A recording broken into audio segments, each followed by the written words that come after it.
U.S. and Mexican officials are meeting in Washington today. Eamon Javers joins us with what we're hearing so far. And it just seemed like a cry for help. And they immediately sent some people, Eamon. And I just wonder whether something can happen before a week from today. I don't know. Is it likely in your view? Can you extend this for us? You know, it's tough to say, Joe. They did immediately send some people in the Mexican delegation here in Washington, holding a press conference very early this morning. It began at 7:30 a.m.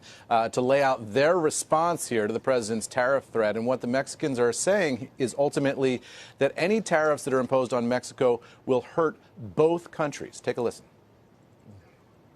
The reality is that because the economies are so fully integrated, for example, car parts often cross 8 times in either way, therefore 4 times in one direction, 4 times the 5% will be affecting and compounding on itself. So the effect on prices for consumers will be much greater than 5% or 10 or 20 or 25.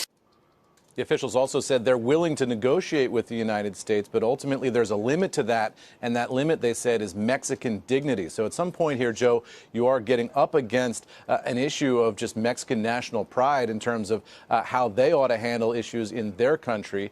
They did suggest, though, that one of the key ways they feel to address the immigration issue is ultimately to benefit the economies in Guatemala, Honduras, and El Salvador. They said by addressing the root problems there that's causing this migration, the United States and Mexico, by working together, could really lessen the impact of immigration in Mexico and in the United States, Joe. So the ultimate question here is, can anything come of these negotiations? And the answer is, we'll just have to find out. Thank you for that, Eamon. I want to bring Phil back into this conversation for just a moment for more on the potentially escalating tariffs on Mexico and try to get a sense of what you think the impact is going to be on automakers, Phil. Devastating.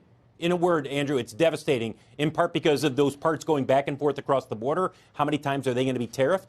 And 5% turns into 10%, turns into 15%. And if you're an automaker or a supplier, you get 2 choices here, and neither one is good. You either take it in the shorts in terms of your profit margins, or you take it in the showroom and you raise prices, which will definitely impact sales.